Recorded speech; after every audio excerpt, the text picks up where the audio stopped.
Mateusz Kawecki was a 30-year-old man who lived and worked in Hanover, Germany.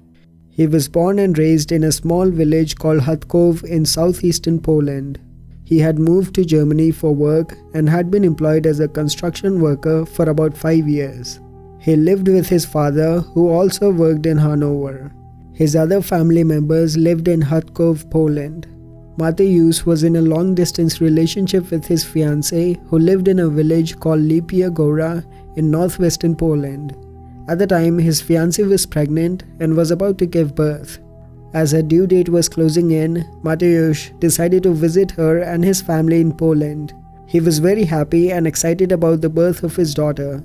On 28 March 2018, after finishing his work, Mateusz left his home in Hanover, Germany at 11:30 p.m. in his 1998 BMW to head to Lipia Góra, Poland. The drive from Hanover to Lipia Góra was about 647 kilometers, and Mateusz was due to arrive between 8 and 9 a.m. the following morning. But Mateusz never made it to Lipia Góra. Around 10:30 a.m. the following morning on the 29th of March, his father called Mateusz. Mateusz told him that there was a terrible traffic on the way and that he had been in a traffic jam for 2 hours due to accidents. He told his father that he was around Szczecin at the time. Szczecin is a town around 214 kilometers from Lipia Góra on the Polish-German border. Around that time, he sent a text message to his fiancée that he would be arriving in about 2 hours. This would be the last contact that anyone would have with him. He never arrived at his fiancée's house. Later that evening, his fiancée started to get worried because he had not arrived home yet and calls to his cell phone were going unanswered. His fiancée then decided to call Mateusz's sister, who also lived in Hanover, at around 5 p.m. But she had not been able to get in touch with him either. No one was able to get through his phone. His phone would ring, but he would not pick it up. That evening, Mateusz's mother went to the police to report him missing. But the police refused to file a report as not much time had passed and they claimed Mateusz would likely turn up. A day later, when Mateusz still hadn't arrived home, Mateusz's family reported him missing to both German and Polish police. However, the German police refused to investigate as long as Polish police were investigating the case. This disconnect between the two countries' police can be seen throughout the investigation of the case. The family would ask the Polish police to try and find Mateusz's cell phone. Mateusz's phone stayed on for 2 days after his disappearance, but the Polish police said they couldn't trace his cell phone as he was using a German SIM card. Meanwhile, the German police said they couldn't locate his phone either, as Mateusz disappeared in Poland. The Polish police would later claim that Mateusz's phone never connected to a Polish network. To this day, no one knows where Mateusz was when his father had called him. Frustrated with the police, the family decided to do their own search and investigation. They hung up posters in towns near the border, searched the entire route which Mateusz would have taken, and even checked all the side streets in both Poland and Germany. They also checked with gas station employees and asked for video surveillance footage from gas stations and different businesses on the route, but they still couldn't find any clues to his whereabouts. The family appeared in media and TV multiple times and complained that the police weren't taking the case seriously and that they weren't doing enough to find where Mateusz was. As time passed, people began to wonder if Mateusz had voluntarily left to start a new life. But his family strongly denied this, as Mateusz was happy and excited about the birth of his daughter and he was planning to marry his fiancée. Mateusz would remain missing for next 6 months. It seemed that Mateusz, along with his car, had vanished into thin air.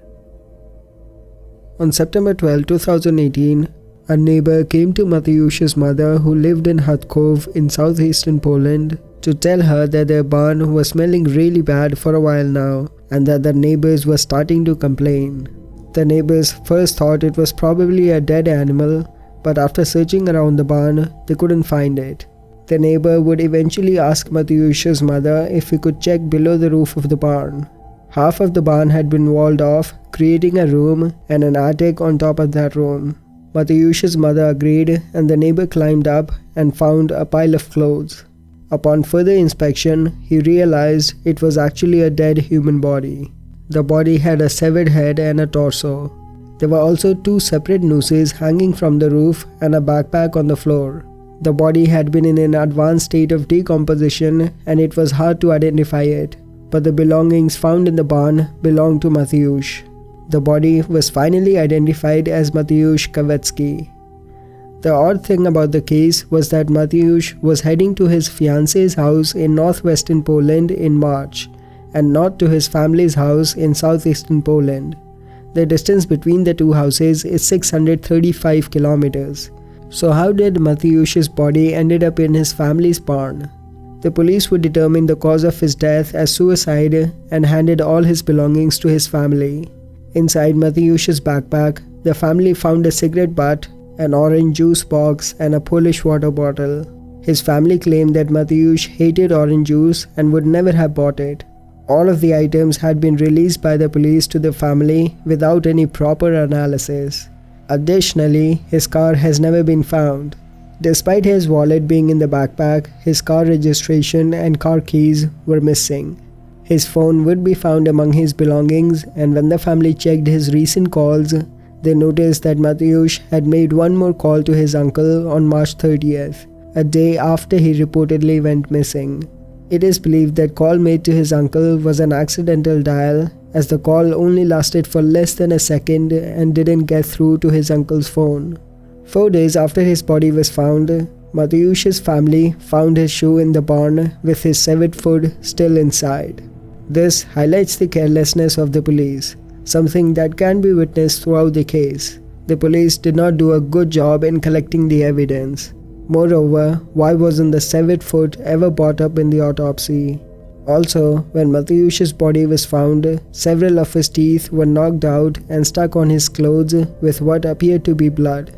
While it is possible the head was severed after the body was hanging on the rope for some time due to the decomposition, but it still doesn't explain why his teeth were knocked out of his mouth onto his shirt. His clothes also seemed to have blood on them, although it was difficult to distinguish them as the clothes were quite dirty. Moreover, the attic where his body was found hanging was in full view from the ground floor of the barn. The family said they used the barn throughout the summer but never noticed his body hanging inside the barn. Which also brings up the question of how Mateusz got inside the barn, as the barn is usually locked and no one had noticed Mateusz or any other person wandering around looking to get inside the barn. On one of the TV shows that covered this case, a prosecutor who was not investigating the case claimed they found a public transport ticket from Poland which had date past his supposed disappearance. Despite an overwhelming amount of evidence pointing towards a foul play being involved in Mateusz's death, police maintain he committed suicide and refused to investigate further. The family does not believe he would take his own life and believe that it was a homicide. Mateusz's strange death remains unsolved to this day. Hey guys, so this case was relatively hard to gather information on, as all of the sources that I could find were in Polish, and it seems the case did not get as much media attention as it should have. There was only one source that I was able to find that was in English. It was a post on a subreddit called Unresolved Mysteries, so most of the information is based on the write-up by Uncle Sam01. So if there's any information that I may have missed or gotten wrong, please let me know in the comment section below. Thank you so much for watching, and I will see you guys in my next video.